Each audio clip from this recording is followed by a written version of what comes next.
people of Kenya, please continue writing. Where regarding Gachagua has gone wrong, please write. But always accord me the right of reply.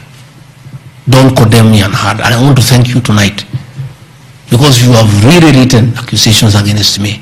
But I am also to blame because I never called you, isn't it? Now that I have called you, I want you to request you. Every accusation, put my answer. Is that not fair? Let the people of Kenya judge. You want to ask questions? Yes, yes. But not outside this. Okay. Your Excellency, thank you. We appreciate you hosting us here. You have said a lot in the last more than nearly 2 hours, so I'll be very brief in relation to what you said. My colleague Sam Gituk hosted you here on the 20th of September, and you said a motion of such magnitude cannot head to Parliament without the sanctioning of the party at the parliamentary group level and without the go-ahead or the green lighting by the President. Has President William Ruto in effect sanctioned that motion now that it's in Parliament? Second, this is in relation to your statement on the 4th of January this year regarding High Court Judge Honorable Esther Maina you have mentioned. You said you accused her of corruption, and you said you'll file a petition, but we never saw you there. You nonetheless said that you have filed a petition. Can you tell the Kenyan people when you have filed that petition? Maybe you can not. This one the same because Your Excellency, you and President William Ruto hold the ultimate office that must provide answers for the Kenyan people. You therefore are open to accountability, scrutiny, and questions. When you took your oath of office, you told the Kenyan people that the country has empty coffers, that you inherited empty coffers. However, your statement is contrary to what the Kenya National Bureau of Statistics says, that at the time when you assumed office, the country had at its disposal 3.02 trillion Kenya shillings, includes revenue plus appropriations in aid. Why, Mr. Deputy President, did you make such a misleading statement in front of the Kenyan people and the world? Regarding your shareholding question, I'm sorry to hold you to account, Mr. Deputy President, that the context in which you have provided the agreement between the parties, the Kenya Kwanza parties, and your defense is different. This is what we said in Kericho County, that this government on February 2023, this government is a company, you told the people, that has its shares. There are owners who have the majority of shares and those who just have a few, while others do not have any. You invested in this government, you told the people of Kericho County, so you must reap. You sowed, you tilted, you tilled, you put manure and irrigated. Now it's your time to reap. Some few months later, the High Court quashed the appointment of more than 1,406 KRA officials.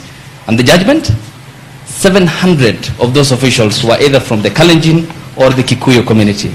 How much of a responsibility will you take, being part of the presidency, of such gross locking out of Kenyans who qualify, who are competent, who merit, yet half of those appointments went to only 2 communities? That's enough. Thank you. One, the issue of Justice Maina is sub judice. I don't want to discuss it because it's a matter before court, but I'll be able to give you the date when we filed so that you can follow the petition. As to the issues that this motion cannot find its way to the Assembly without the President nod, that is true. It can't. It has its nod. As to the issue of shareholding, again, this is a matter that I'll be prosecuting. By answering your question, I'll delve into the merits and the demerits of the argument that will come up. But I also want to remind you that I did not say that it's a company. I said like a company. Like, you look at the clip, it's there. Like, I gave an example. And a company has shareholders. I've just read to you there's 30% here for somebody. That's what I was saying. I was just being truthful without removing the agreement. Again, I am not responsible for making appointments in Kenya. I don't make any appointments. The Deputy President does not appoint anybody. You know, the appointing authority. Ladies and gentlemen, because my lawyers tell me we don't want to delve into the merits and the demerits of the presentation that I've made. Yes, Karanja. My name is Ibrahim Karanja from NTV. I don't know if I can get a mic, please. My name is Ibrahim Karanja from NTV.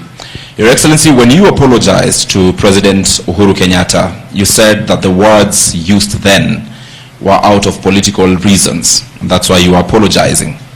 So why should Kenyans believe you today that what you're saying is not for political reasons, for your own immediate benefit? My second question, Your Excellency, what next if this impeachment happens tomorrow?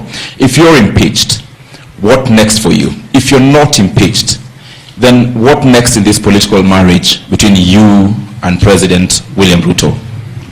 Let's say your answer is what I've discussed here are facts. It's for the people of Kenya to look at the facts and decide whether they have the necessary veracity or not. As to what I'll do or not what I'll do, let's cross the bridge when we get there. My name is Gachagua. I think good people, we have had a long night. We have had a very long night, and you need to go and file your story. I want to once more thank you very much. Good people, asanteni sana, Mungu awabariki. Tutaonana kesho. Thank you.